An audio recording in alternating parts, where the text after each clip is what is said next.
ایک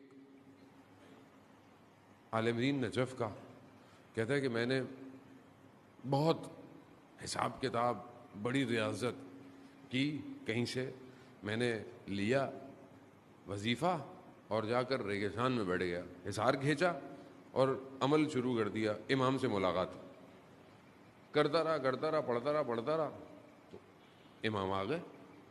امام نے بولا بھائی ہاں کیا سوال ہے؟ اب اتنا مگن تھا ذکر میں کہ یہ بھول ہی گیا کہ میں نے امام کو بلایا ہے۔ کہتے نہیں مجھے کوئی کام نہیں ہے، اسے پتہ نہیں کوئی اور ہے۔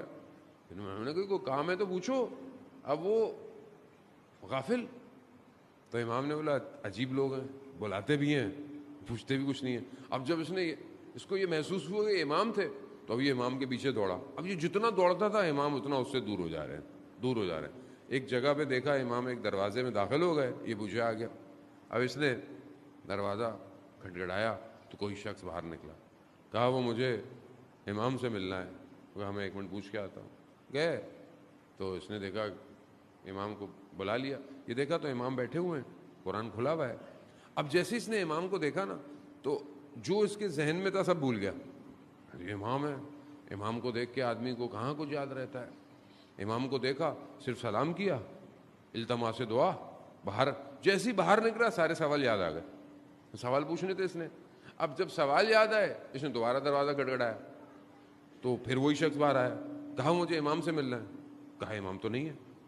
کہا کیسی باتیں کر رہے ہو، ابھی تو امام تھے، جھوٹ بول رہے ہو۔ وہ شخص عجیب سا ہو گیا، کہا کہ میں اتنے سالوں سے یہاں پہ ہوں اور تم میرے پر تہمت لگا رہے ہو، میں جھوٹ بول رہا ہوں، امام نہیں ہے۔ کہا میں ابھی آیا تھا، تو کہا اس وقت تھے، ابھی نہیں ہے امام۔ کہا ہاں مگر امام کا ایک شاگرد بیٹھا ہوا ہے، اگر سوال پوچھنا۔ اس نے بولا چلو شاگرد سے پوچھ۔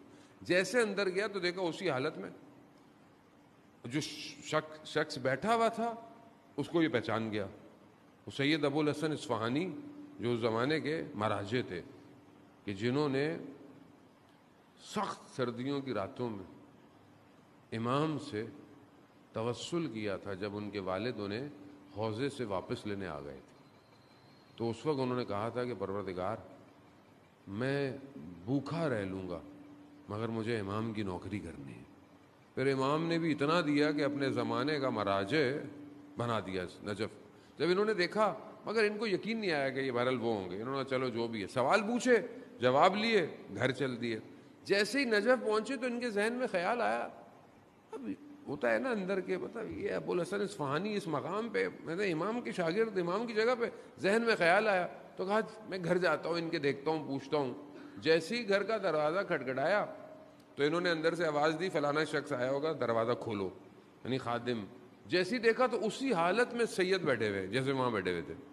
پھر اس نے وہ سوال پھر پوچھے، ہاں میں دوبارہ چیک کرتا ہوں۔ جیسے ہی سوال پوچھے سید نے کہا مگر میں نے تمہیں جواب نہیں دیا گیا، تو ایک دم شرمندہ ہو گیا۔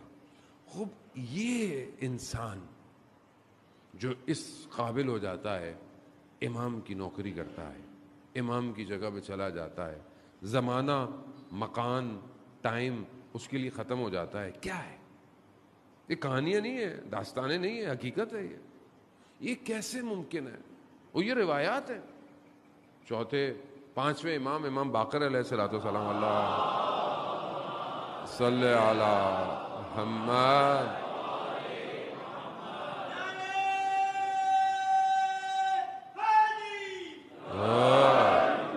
امام خود فرماتے ہیں کہ وہ جو ہمارے آخری کے اصحاب ہوں گے وہ ایک قدم بڑھائیں گے تو ان کا اگلا قدم مدینہ میں ہوگا۔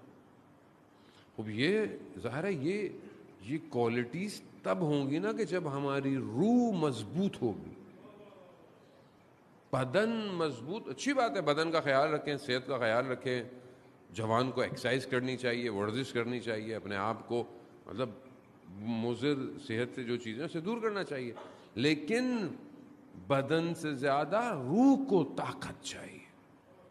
روح جب مضبوط ہوتی ہے تو وہ اپنے وقت میں پھیلنا شروع ہو جاتی ہے۔ ایک روح اگر بزرگ ہو جائے پورے معاشرے پر حاکمیت کرتی ہے، ایک روح۔ آپ دیکھیں گے ابھی 2 دن پہلے شہید عارف کی برسی تھی۔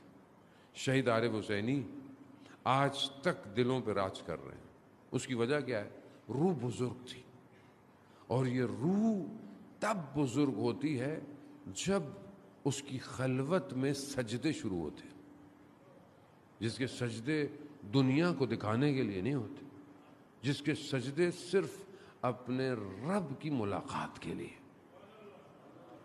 اب ہماری زندگی میں جو اتنا حیصل ہے، اتنی جو پریشانی ہے، اتنے جو مشکلات ہیں، اس کی ایک سب سے بڑی وجہ ہمارا رب سے جو رابطہ ہے وہ بہت کمزور ہو گیا ہے۔ ہم بہت جلدی گھبرا جاتے ہیں، زندگی میں ٹینشن میں آ جاتے ہیں، ایک دم ہاتھ پاؤں پھول جاتے ہیں، اور جو بھی ہو رہا ہے، مطلب غصہ آیا، غصے میں انسان کچھ بول بیٹھتا ہے، کیوں بول رہا ہے، بعد میں پچھتاتا ہے آدمی کہ میں نے کیوں کہا، پہلے کیوں نہیں سمجھ میں آتا، بار بار ایک ہی گڑھے میں گرتا ہے۔ جوان ظاہر جوان ہے، اس کے اندر خواہشات بھی ہیں، تمایلات بھی ہیں، اٹریکشنز بھی ہیں، سب کچھ ہے، بار بار غلطی کرتا ہے۔ بعض اوقات جوان ویسے کرتے ہیں، مولانا صاحب توبہ بھی کر لی، پھر بھی گناہ ہو گیا، پھر توبہ کر لی، پھر گناہ ہو گیا۔ بہرحال وہ رحمان ہے، وہ رحیم ہے، ہم یہ نہیں کہتے کہ وہ معاف نہیں کرنے والا، وہ معاف کرنے والا ہے، لیکن میں بار بار کیوں گر رہا ہوں؟ اس کی وجہ یہ ہے کہ میرا رابطہ کمزور ہے۔ جب انسان کا رابطہ مضبوط ہو جائے تو اسے گناہ کی حقیقت نظر آتی ہے۔ گناہ کی حقیقت کیا ہے؟ آج مجھے معاشرے میں گناہ نظر نہیں آتا، مطلب مجھے تو لذتیں آ رہی ہیں نا، نعوذ باللہ، ویسے مجھے ہر چیز خوبصورت اچھی لگ رہی ہے، مگر ہر خوبصورت چیز حلال تھوڑی ہے۔ جو حلال ہے اس کی طرف دیکھیں، مگر ہر چیز حلال تو نہیں ہے، تو مجھے کیسے پتہ چلے گا حلال میں حرام میں فرق کیسے پتہ چلے گا؟ وہ آئیے، قرآن بہترین واقعہ بیان کرتا ہے، قصص الانبیاء، قصص القرآن احسن القصص ہے۔ حضرت یوسف علیہ السلام کا واقعہ اور زلیخا کا واقعہ بہترین واقعہ، جسے خدا نے اتنے ادب کے دائرے میں بیان کیا ہے کہ کوئی بھی بیان نہیں کر سکتا۔ اس واقعے کو کتنے ادب کے ساتھ، کس احترام کے ساتھ قرآن اس واقعے کو کوٹ کر رہا ہے کہ جب زلیخا نے حضرت یوسف کو بلایا، 7 دروازے بند کر کر خواہش کا اظہار کیا، حضرت یوسف کو زلیخا نظر نہیں آ رہی تھی۔ کمال تو الہی یہی تھا، جب حضرت یوسف، جب پروردگار کہیں پر بھی حضرت یوسف نے زلیخا سے گفتگو نہیں کی، یا اس کو کہا ہو کہ یہ تو آپ کیا کہہ رہی ہیں، مطلب میں تو آپ کے گھر میں پلا بڑا ہوں، نہیں، کہا پروردگار تیری پناہ چاہتا ہوں۔ یعنی جب انسان اپنے آپ کو خدا کے حوالے کر دے تو خدا گناہ کی حقیقت کو کھول دیتا ہے۔ زلیخا نظر نہیں آئی، شیطان کا چہرہ نظر آیا۔ وہ جب شیطان کا چہرہ نظر آئے گا تو کوئی اٹریکٹ ہوگا؟ نہیں ہوگا۔ وہ کہا یوسف مڑ جا، گھوم جا۔ جب خدا پر توکل ہو تو پھر یہ نہیں دیکھا جاتا کہ دروازے کھلے ہیں یا بند ہیں۔ مڑ جا، مڑ گئے، 7 بند دروازے کھل گئے۔ مگر جو خدا مصر میں تھا وہ خدا آج نہیں ہے۔ اگر ہم بھی خدا کی پناہ مانگیں اپنی تنہائی میں، یہ جو دنیا نے ہمارے لیے بازار گرم کیا ہوا ہے، انسٹاگرام، ٹک ٹاک، یہ سب کیا ہے؟ لذتیں ہیں نا، یہ بار بار آنکھوں کے سامنے آتی ہیں۔ بچہ غلطی سے کلک کرتا ہے، پھر دوسری کلک کرتا ہے، پھر تیسری۔ خوب ہاتھ جلتا کیوں نہیں ہے؟ کیونکہ آگ نظر نہیں آ رہی۔ اگر آپ اپنے آپ کو خدا کی پناہ میں دے دیں تو خدا آپ کو وہ لذت نہیں دکھائے گا، آگ دکھائے گا۔ تو ہو سکتا ہے آپ اپنا موبائل اٹھا کے پھینک دیں آپ، یقیناً بولے مجھے یہ نہیں چاہیے۔ 10 دن میں جوانوں کو ایک فارمولہ دے رہا ہوں، پریکٹیکل ہے، دیکھیں، کیونکہ یہ سسٹم ہمارا نہیں ہے۔ آپ بولیں جی میں تو نوئے سنتا ہوں، مجلس سنتا ہوں، اچھی بات ہے، آپ سنتے ہیں، نوئے سنیں، مجلس سنیں، لیکن 4 نوئے سنیں گے، 5ویں کچھ اور چیز دیکھیں گے آپ۔ کیوں؟ کیونکہ یہ آپ کا سسٹم نہیں ہے، یہ اس کا الگورتھم ہے۔ اس نے اتنا سسٹم ڈیزائن کیا ہوا ہے کہ وہ 4 آپ کی، 5ویں اپنی چیز دکھاتا ہے، کچھ بھی کر لیں آپ، وہ اس کا سسٹم ایسا ہے۔ وہ آپ کی آواز سن کر، آپ کی نگاہیں، آپ کا آئی پی ایڈریس اس کو پتا ہے کہ یہ کراچی، نارتھ کراچی فلانے بلاک میں سے آئی پی آ رہی ہے، یہاں کے لوگ کیا ہیں، سب پتا ہے اسے۔ وہ آر ایس ایس، اس کا اتنا ڈیٹا کیلکولیٹڈ ہے، وہ آپ کی چاہتوں کو سب کو جانتا ہے، سب سسٹم بنا ہوا ہے۔ ایک آپ کی شکل کو میں جانتا ہوں، ایک آپ کی پرسنالٹی کو آپ کے گھر والے جانتے ہیں، اور ایک آپ کی پرسنالٹی کو یہ کمپیوٹر یا موبائل جانتا ہے کہ یہ کہاں کہاں گھومتا ہے، یہ کیا کیا دیکھتا ہے، یہ کیا کیا پسند کرتا ہے۔ اس نے آپ کی ایک شکل بنائی ہوئی ہے اپنے اندر، اس لیے وہ چیزوں آپ کو دکھاتا ہے۔ ایک چیز آسان سی عمل کریں نا، ظاہر ہے اگر کسی اپلیکیشن پر آپ سے گناہ ہو جائے جو کہ آپ نہیں چاہتے، آپ یقیناً نہیں چاہتے، آپ امام حسین کے ماننے والے ہیں، کبھی بھی یاد رکھیں اہل بیت کا ماننے والا فاسق نہیں ہو سکتا۔ میں نہیں کہہ رہا شخص امام جعفر صادق علیہ الصلوۃ والسلام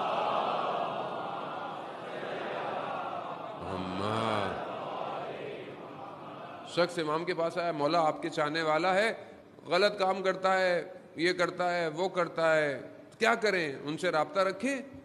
امام فرماتے ہیں ہمارا ماننے والا فاسق نہیں ہو سکتا، اس کا عمل فاسق ہو سکتا ہے، خود فاسق نہیں۔ تو ہمارے عمل خراب ہے نا، خدا نخواستہ۔ تو اگر کسی اپلیکیشن پہ غلطی سے گناہ ہو جائے، نگاہ خراب ہو جائے، اپنے آپ سے عہد کریں ایک ہفتے تک میں یہ اپلیکیشن نہیں کھولوں گا۔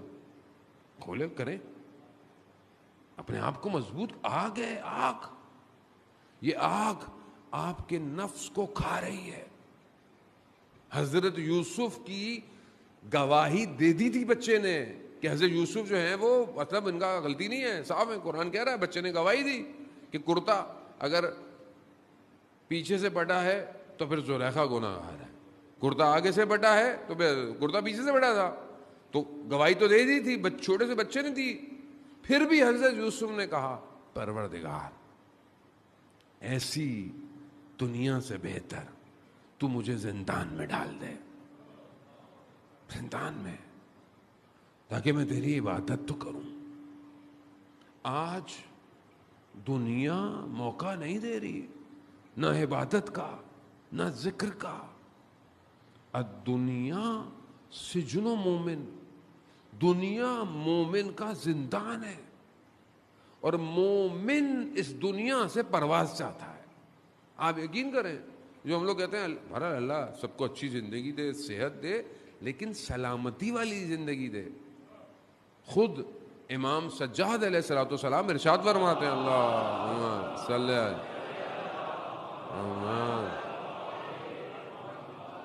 امام ارشاد فرماتے ہیں کہ پروردگار زندگی ایسی ہو جو تیری عبادت میں گزرے، اس سے پہلے کہ یہ زندگی شیطان کی چراگاہ بن جائے اٹھا لے۔ زندگی اگر اس کی عبادت میں ہے تو بہتر ہے، اس سے پہلے کہ اگر خراب ہو۔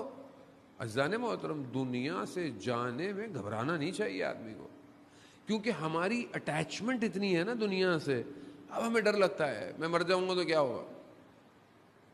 ابھی انسان مر جائے گا تو کیا ہوگا، سب سے پہلے اسے اپنی بلونگنگز، جو چیزیں اس کے ساتھ جڑی ہوئی ہیں، اس کا خوف ہوتا ہے، یہ کہاں جائے گا، یہ کہاں جائے گا، کیونکہ اٹیچمنٹ بہت زیادہ ہے نا۔ اور جب انسان کو اٹیچمنٹ نہ ہو تو بڑے آرام سے جائے گا۔ بہلول دانا کہ جب وہ زمانے میں جو حاکم تھا، خلیفہ تھا، اس نے بولا کہ یہ قیامت والے دن سوال جواب کیسے ہوں گے؟ تو اس نے بولا ٹھیک ہے، روز قبرستان آ جانا۔ تو اس نے دیکھا قبرستان میں ایک بڑا سا توا، لوہے کا برتن، کوئی چیز تھی جس پر نیچے آگ لگائی ہوئی، اس کو گرم کیا ہوا۔ سوال جواب کیسے ہوں گے؟ کہا ایسے ہوں گے، میں بتاتا ہوں، اس پر کھڑے ہو جاؤ اور اپنا نام اور جو جو تمہارے پاس ہے وہ بتاؤ۔ وہاں پہلے تم کھڑے ہو۔ بہلول دانا گئے، اپنا نام بتایا، دو تو کپڑے تھے، بولا یہ ہیں، واپس آ گئے۔ اب بادشاہ سلامت کھڑے ہوئے، وہ عالی جناب میں ہی پاؤں چل گیا، نام اتنا بڑا، جیسے ہمارا ہوتا ہے علامہ، حجت الاسلام، مسلمین، اور پتہ نہیں کیا کیا، ہم ناموں میں ہی پھنس گئے ہیں آج کل۔ تو یہ انسان نام میں اتنا پھنس گیا، وہ نام میں پھنس گیا وہ، تو ابھی وہ بتاتا کہ میں یہ لباس ہیں، یہ کپڑے ہیں، یہ تخت ہے، یہ تاج ہے، یہ ہیرے ہیں، تو قیامت ایسی ہے، جتنا کم سامان ہوگا اتنا سفر آسان ہوگا، جتنا رکھو گے اتنا جواب دینا ہے۔ مولا کائنات حضرت علی ابن ابی طالب علیہ السلام.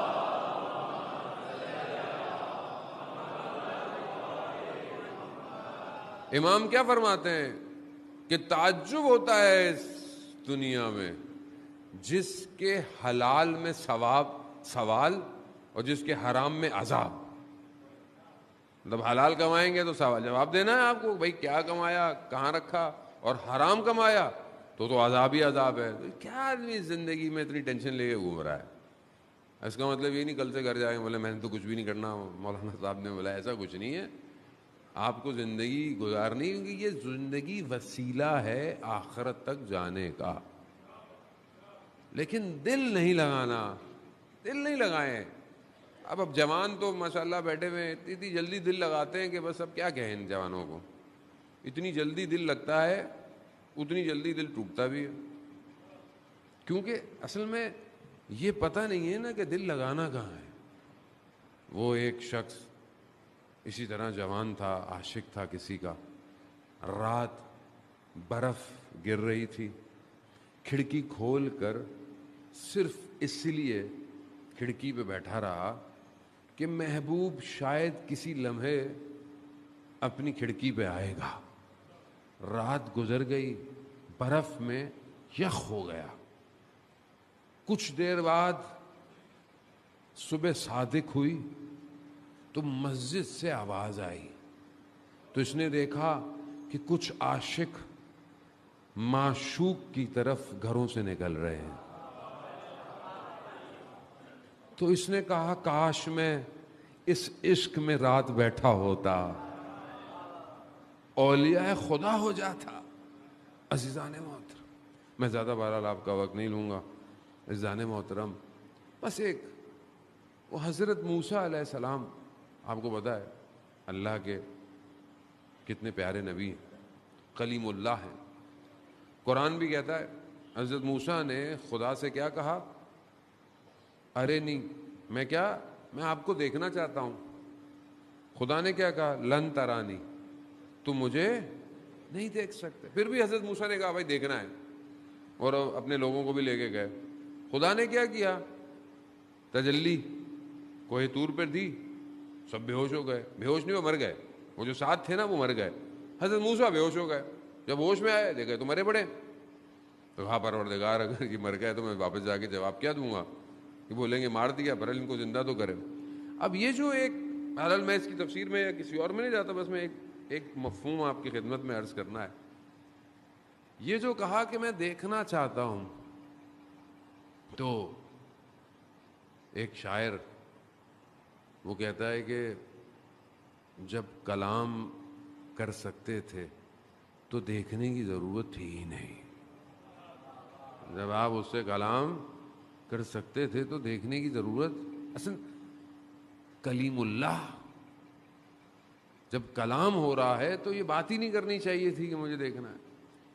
سعدی جو شاعر ہے بہت بڑا, وہ کہتا ہے کہ یہی جو خدا نے کہا نا کہ لن ترانی, تم مجھے نہیں دیکھ سکتے, خوب یہی بات خدا کی طرف سے آنا تمہارے لیے کافی تھا. کہ خدا کہہ رہا ہے کہ بس اصل تم نہیں دیکھ سکتے, اصل وہ تم سے کلام کر رہا ہے, اس سے بڑھ کر اور کیا ہو سکتا ہے. مگر حافظ جو ان سے بھی بڑا شاعر ہے, وہ اس واقعے کو کیا کہتا ہے, اور آپ سے التماس دعا. حافظ کہتا ہے کہ دیکھا یا دیکھنے کی خواہش تو اس کی جاتی ہے جس سے تم سے دور ہو. دیکھنے کی خواہش, ارانی میں دیکھنا چاہتا ہوں, کہا دیکھنے کی خواہش تو اس کے لیے کی جاتی ہے جو دور ہو تم سے. وہ تو شہرک سے بھی زیادہ قریب ہے, اسے دیکھنے کی خواہش کیوں. عزیزان محترم, بس اپنی زندگی میں لقاء اللہ کی کوشش کر.